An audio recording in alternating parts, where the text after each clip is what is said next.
Selamat sore Bapak Ibu Saudara yang dikasihi Tuhan. Mari kita persiapkan hati kita, persiapkan jiwa kita untuk kita mendengar sebagian dari kebenaran firman Tuhan. Hari ini Selasa 30 Juni ya. Mari kita akan awali di dalam doa. Bapa di surga, kami bersyukur atas penyertaan-Mu sepanjang hari, dan tiba saatnya Kau berikan kami kesempatan untuk kami belajar kebenaran firman-Mu. Urapi hamba-Mu, urapi firman-Mu. Engkau juga memberikan hikmat bagi setiap kami, anak-anak-Mu yang mendengarkan ibadah streaming ini. Dalam nama berkat Tuhan Yesus Kristus, kami serahkan jalannya pemberitaan ini di dalam tangan kuasa-Mu. Haleluya. Amin. Kembali kita akan belajar ya dari Abraham, sosok yang sangat luar biasa ini. Ya. Kalau kita lihat di dalam Kejadian pasal 18 ya. Kejadian pasal 18 tentang doa syafaat ya, doa syafaat yang dinaikkan Abraham untuk kota Sodom, untuk Sodom ya. Kita tahu ya, Abraham orang yang sangat tulus ya, juga dia mengasihi ponakannya Lot ya, sekalipun dia pernah dikecewakan, tetapi ketika Allah memiliki rencana untuk menghanguskan, untuk menghukum kota Sodom ini, Abraham teringat akan satu pribadi, yaitu Lot ya, itu yang Abraham ingat, dan dia menyampaikan doa, dia akan menyampaikan permohonan ya. Jangan Abraham seperti tidak mau tahu tentang Sodom yang mau dihanguskan atau dihukum oleh Allah ya. Jadi ini suatu kenyataan yang luar biasa. Bagaimana kita melihat seorang umat seperti Abraham ini bisa bargaining dengan Allah, bisa tawar menawar.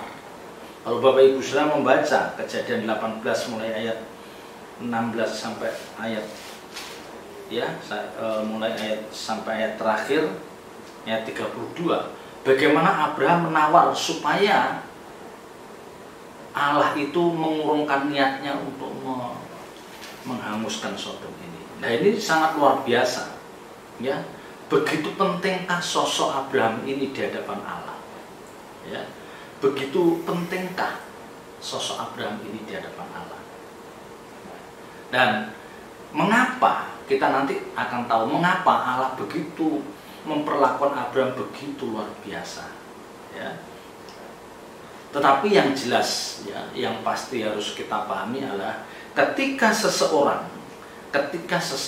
orang percaya menghormati malaikat Allah, utusan Allah ya, maka orang ini pasti akan dihormati, akan dihargai oleh Allah sendiri. Nah, itulah sosok Abraham.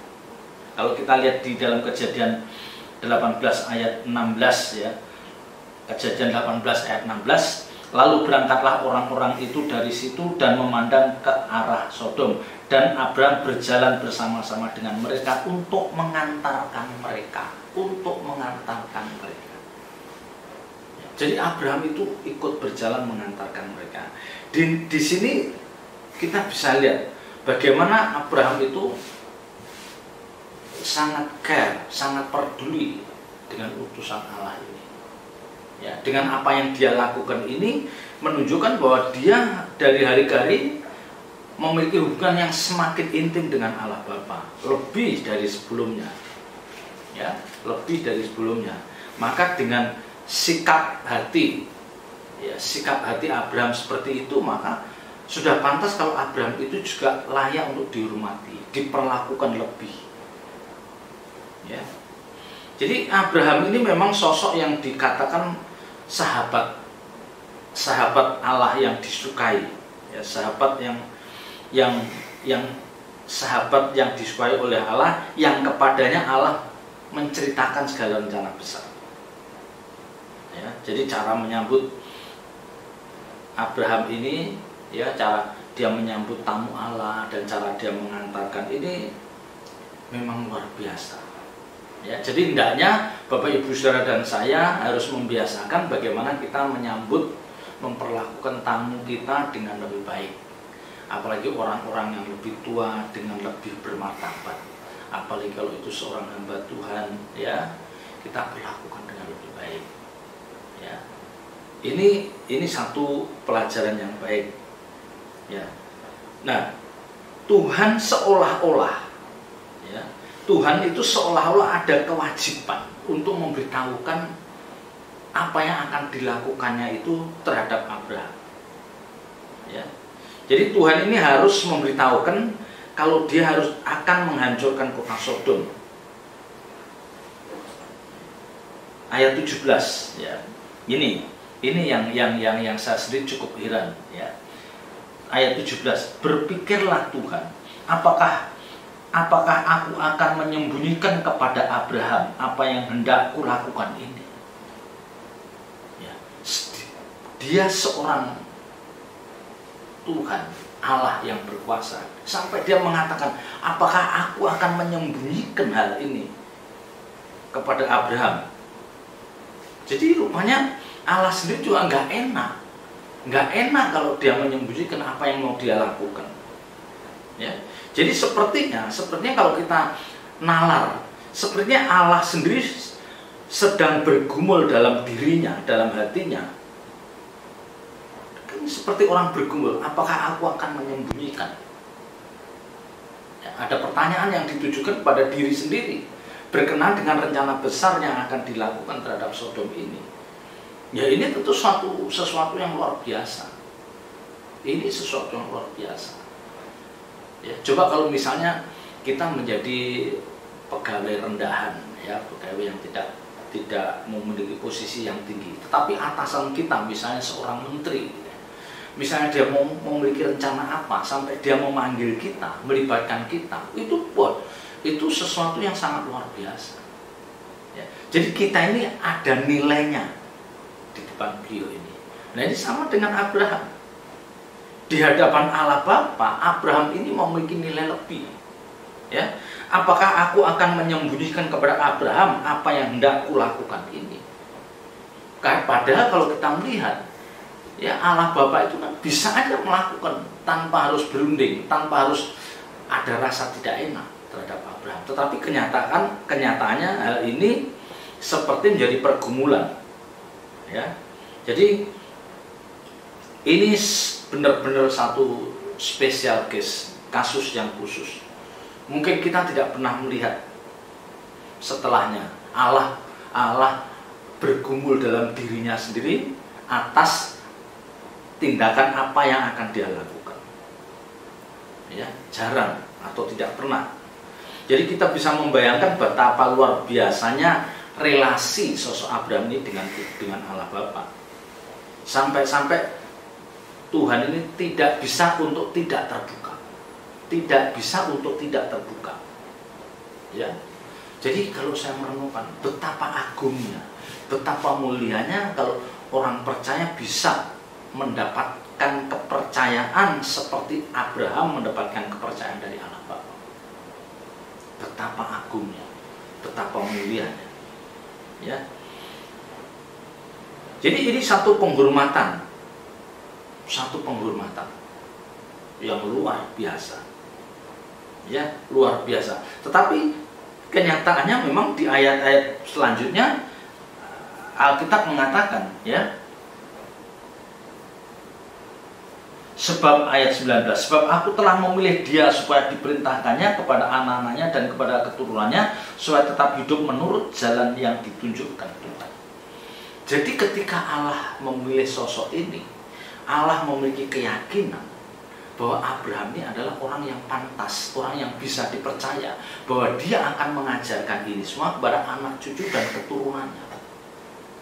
Ya, ini yang sesuatu luar biasa. Jadi Tuhan memiliki keyakinan bahwa Abraham ini sosok yang bisa dipercaya. Ya. Nah, inilah mestinya Bapak Ibu Saudara dan saya, bagaimana kita memperagakan hidup ini, ya, kita membangun nilai diri sebagai orang percaya di hadapan Tuhan, supaya kita pun juga bisa dipercayakan hal seperti ini. Ya, maka Alkitab katakan, barang siapa setia dalam perkara kecil, dia setia perkara besar. Barang siapa bisa dipercayakan perkara kecil, dia akan dipercayakan perkara besar. Ya, yang pernah saya katakan, perkara kecil itu uang, mamon, itu kecil. Kalau orang tidak bisa dipercaya untuk masalah kecil, uang, dia tidak akan dipercayakan kebenaran. Dia tidak akan dipercayakan kebenaran. Ya, jadi kebenaran itu luar biasa. Ya, maka seorang pembicara, seorang hamba Tuhan nggak boleh lemah, nggak boleh cacat dalam masalah uang. Kalau dia udah cacat masalah uang, dia sulit untuk menerima kepercayaan dari Tuhan, untuk menyampaikan, untuk sebagai juru bicara Tuhan sulit. Ya, jadi ini yang luar biasa, ini yang luar biasa, ya, ini yang sangat luar biasa. Benar-benar kita baru merenungkan, kok bisa ya? Ya, kok bisa Abraham sosok ini Allah pun tidak bisa tidak terbuka. Ya, tidak bisa, harus menyampaikan hal itu kepada Abraham. Tetapi ternyata Bapak Ibu Saudara, kenapa Allah itu, ya, ada pemikiran kenapa Allah itu harus menyampaikan kepada Abraham? Karena Allah itu sudah menjanjikan bahwa Kanaan itu akan dijanjikan untuk Abraham dan keturunannya, sementara Sodom itu bagian dari Kanaan. Nah, ini jadi memang karena Sodom itu bagian dari Kanaan, maka ya sebaiknya Tuhan memberitahukan hal ini kepada Abraham, ya, karena Kanaan itu kan sudah dijanjikan menjadi tanah milik Abraham dan keturunannya, ya. Ya, tetapi inilah relasi yang dibangun oleh Abraham dengan Tuhan begitu luar biasa. Ya, kenapa Sodom itu hendak dihancurkan? Ya, karena memang Sodom itu kejahatannya sangat luar biasa, memuncak sampai ke hadapan tahta. Maka ada istilah sodomi. Ya, kalau kita lihat sodomi itu dari sana awalnya, ya, di mana orang laki-laki mempermainkan atau berbuat asusila terhadap sesama laki-laki. Ya, nanti ayatnya ada. Kalau kita lihat di dalam ayat 23, ya, Abraham datang mendekat dan berkata, apakah engkau akan melenyapkan orang benar bersama-sama dengan orang fasik? Nah, ini bargainingnya, tawar-menawarnya dimulai. Karena bagi Abraham, di sana ada satu orang benar, paling tidak ada satu orang benar, Lot. Ya, tapi diawali dengan 50. Kalau ada 50, Tuhan katakan ada 50, enggak dihancurkan. Ditawar, kalau ada 45, kalau ada 45 orang benar tidak dibinasakan. Sampai dari 45, 40, 30, 20 sampai 10. Tetapi ternyata 10 pun tidak ditemukan orang benar di kota Sodom. Nah, akhirnya ya sudah, Allah meninggal Abraham, berarti eksekusi itu akan dijalankan.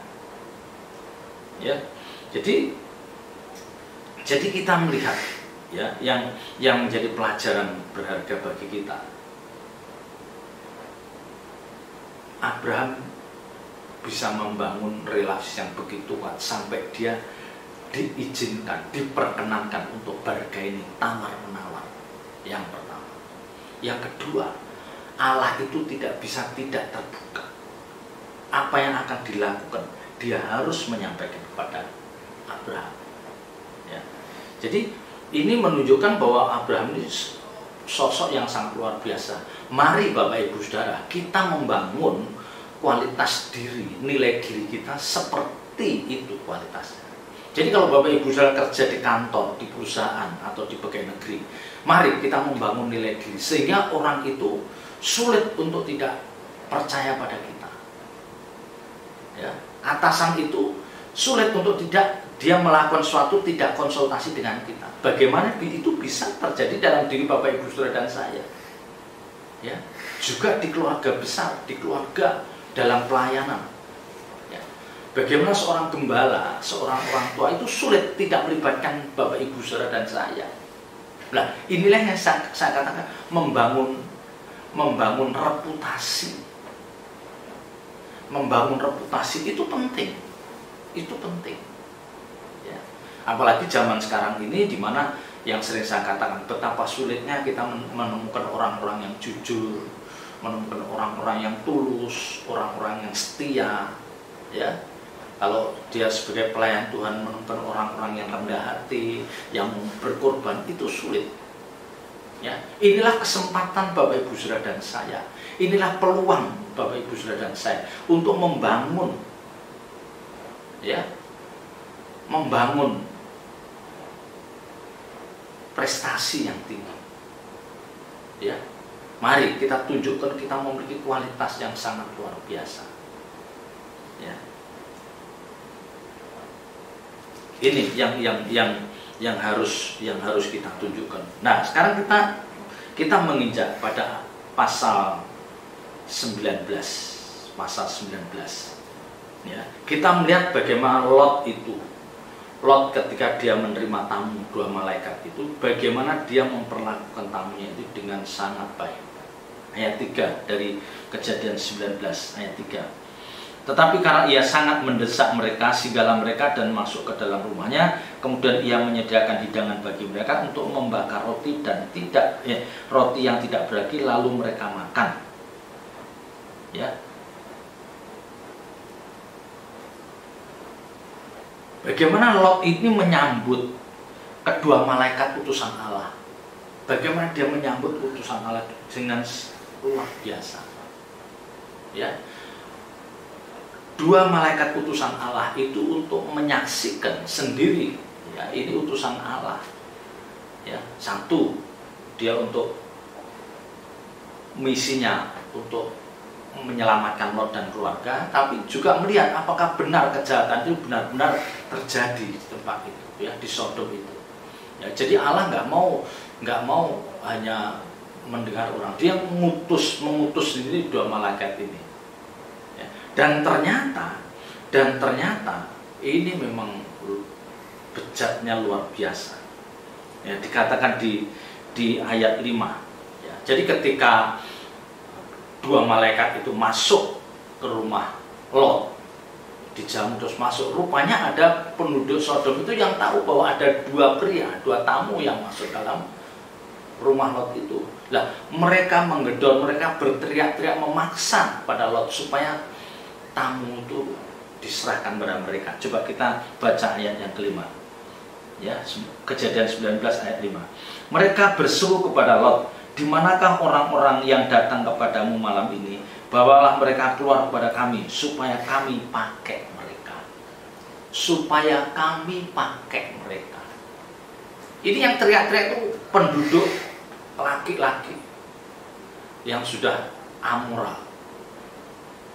Di sinilah. Jadi begitu ngerti, wah benar ternyata. Ya, jadi malaikatnya, wah memang benar apa yang dikatakan orang, benar kejahatannya sudah memuncak, yang sudah tidak bisa ditolerir lagi. Ya, memang Alkitab katakan, ya, laki-laki dengan laki-laki. Ini awalnya dari Sodom ini.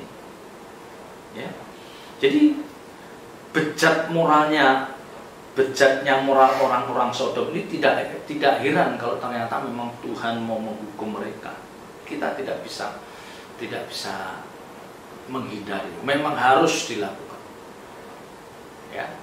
Dan malaikat itu menyaksikan diri. Tapi bagaimana tindakan Lot? Bagaimana tindakan Lot dalam mengatasi hal ini? Ya. Jadi Lot itu memang juga orang yang, ya, orang yang beriman, ya, karena dia memang bergaul, dia dekat dengan Abraham, jadi dia tentu rohnya tentu mengikuti Abraham, ya, jadi selera jiwanya itu sudah seperti Abraham. Ya. Bagaimana si Lot ini melindungi 2 tamunya ini, ketika mereka berteriak-teriak, "Ayo, mana, keluar biar saya pakai." Nah, ayat 8. kamu tahu aku punya 2 orang anak perempuan yang belum pernah dijamah laki-laki. Baiklah mereka kau bawa keluar kepadamu, perbuatlah kepada mereka seperti yang kamu pandang baik. Hanya jangan kamu apa-apakan orang-orang ini, sebab mereka memang datang untuk berlindung.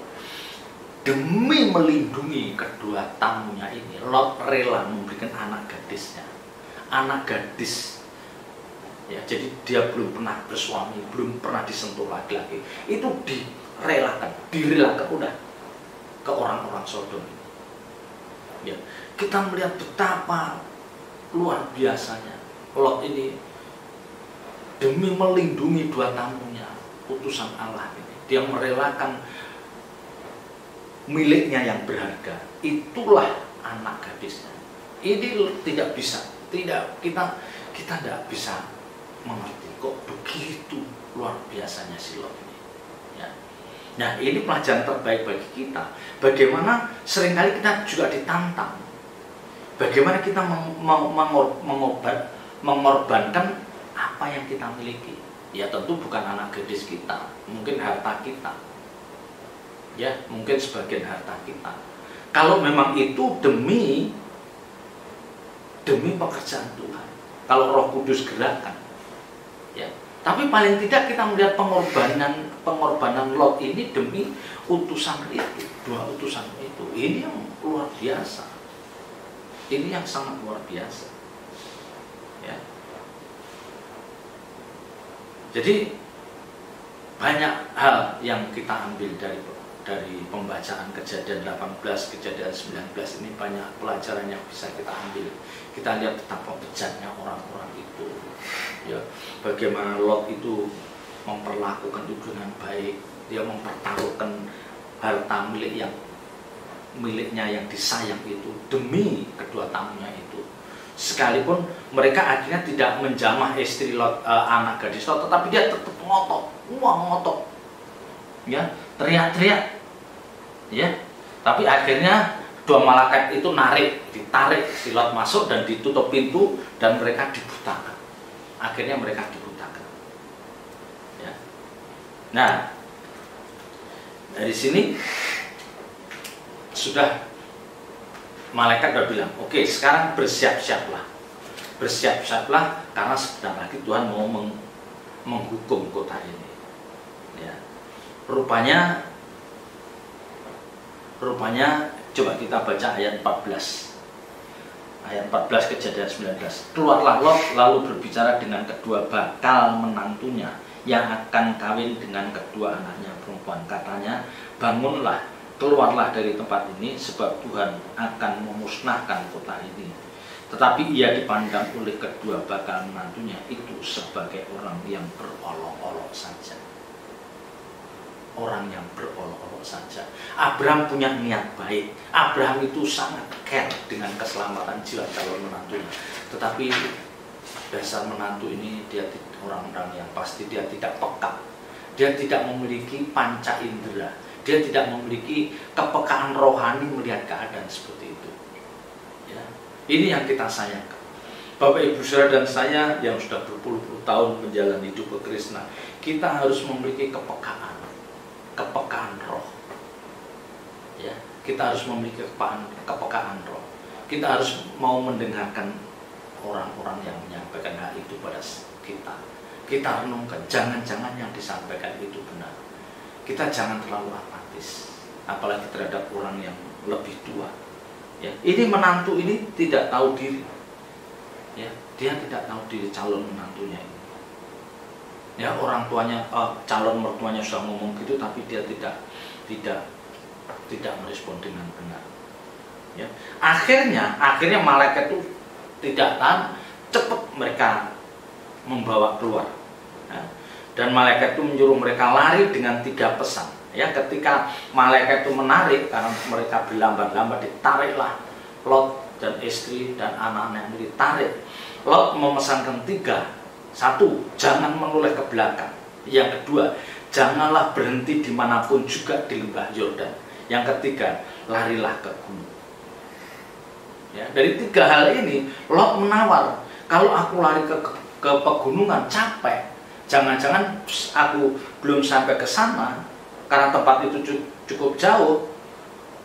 keburu api itu akan melibas dia. Nah di sini Lot menawar, tetapi oke, sama malaikat diluluskan. Oke, permintaannya kalau gitu kamu sampai ke kota kecil. Ya, jadi Lot minta supaya dia diizinkan sampai ke kota kecil. Akhirnya malaikat itu mengatakan, oke, kamu sampai di kota kecil, aku tidak akan menurunkan api itu. Ya. Jadi tiga hal ini yang dipesankan tanpa memberikan alasan apa-apa, mengapa tidak boleh menoleh, mengapa begini, mengapa tidak ada, karena waktunya sudah mendesak. Ya, dari peristiwa pemusnahan kota Sodom yang sangat dikenal banyak orang ini adalah istri Lot. Ternyata ketika dia katakan jangan menoleh ke belakang, itu kan perintah yang sangat mudah untuk dilakukan, dan perintah itu jelas, jangan menoleh ke belakang. Itu perintah yang mudah dicerna dan mudah dilakukan. Tetapi ternyata istri Lot menoleh, maka jadilah dia tiang garam. Nah, di sini yang kita mempertanyakan, ya, yang mungkin bertanya, apakah malaikat itu tidak mengatakan sesuatu, kalau kamu menoleh nanti akan seperti ini? Alkitab tidak mengatakan itu. Tetapi yang jelas kita mau belajar taat. Apapun yang dikatakan, ada kalanya kita tidak perlu tahu alasannya apa, yang penting kita kerjakan. Ya sudah, jangan menoleh, ya udah kita tidak menoleh. Itu kan perintah yang mudah, yang sederhana, yang mudah dikerjakan. Tetapi ternyata istri Lot menoleh ke belakang. Ya. Nah, karena peristiwa ini maka istri Lot itu selalu diingat. Peristiwa menolehnya istri Lot ini, ketidaktaatan istri Lot itu diingat. Maka diulang dalam Injil Lukas pasal 17 ayat 32. Ini mau menggambarkan istri Lot belum bisa meninggalkan harta bendanya yang di Sodom. Dia masih terbayang-bayang harta kekayaannya. Jadi dia menoleh. Nah, mari Bapak Ibu Saudara, jangan kita sulit untuk meninggalkan harta kita. Pandanglah Tuhan, fokuslah Tuhan, fokuslah hidup benar di hadapan Tuhan. Kita jangan kita jangan diperberat oleh harta kekayaan kita. Ya, ini yang jadi renungan kita pada malam hari ini, biar kita tidak menoleh ke belakang. Kita akan terus memandang pada Tuhan. Mari kita satukan dalam doa. Bapa, kami bersyukur atas kebenaran firman-Mu, meteraikan firman-Mu di dalam setiap hati kami, dan ajarkan kami untuk taat setia melakukan perintah-Mu. Jangan kami seperti istri Lot menoleh ke belakang. Dalam nama Tuhan Yesus Kristus kami berdoa. Haleluya. Amin.